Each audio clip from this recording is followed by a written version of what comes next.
Islamic State militants released a video showing the execution of a man they claim is kidnapped U.S. journalist James Foley. The militant group is threatening to execute another American citizen if the U.S. continues its airstrikes. For more on this delicate situation in Iraq, I'm joined by White House correspondent Phil Mattingly here on set. And Phil, the U.S. has been expanding its presence there in terms of its airstrikes in Iraq.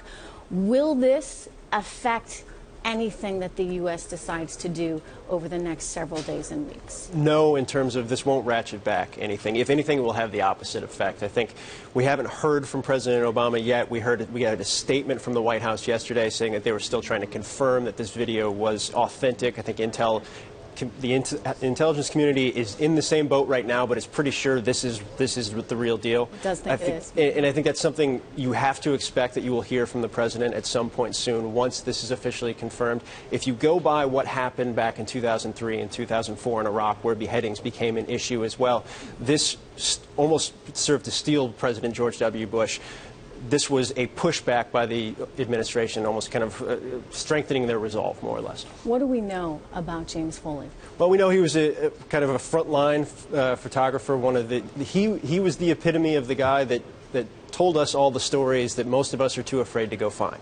Right? He was more or less a freelancer. He was working with Global Post at the time. He'd been taken captive by in Libya at one point by pro-Gaddafi forces. Disappeared in Syria a couple of years ago. His family has been very active on Facebook, trying to raise money to try and figure out some kind of way to get him back on their Facebook, the Free James Foley Facebook page. His mom put out a statement last night, so there's some sense that they are sure that the video is accurate. But look, these are the type of journalists that are in danger every single day and tell people the stories that they wouldn't get otherwise. And I think it's terrifying to see kind of what happened. And there's another journalist, another American journalist, that is said to be being held captive, and that's the second person that they're threatening to behead? That's correct. They believe it's Scott Soltoff, who is a freelancer for a number of different publications, including Time. He was in a similar orange jumpsuit. They have known he's been missing for a while.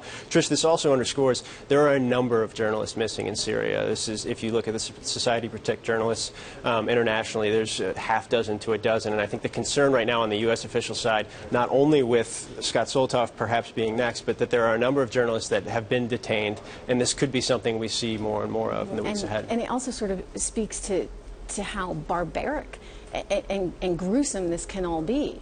Yeah, I think this hammers home the reality of what the U.S. and what the Europeans and what the West in general is dealing with in the Islamic State. Look, it's been really interesting. Over the last couple of months, you've heard the FBI Director James Comey, you've heard the Attorney General Eric Holder really trying to hammer home the idea that this group is a very real threat. There are foreign fighters, both from the U.S. and from Europe, that are going over to Syria, training, fighting, and have the ability to get back via visas.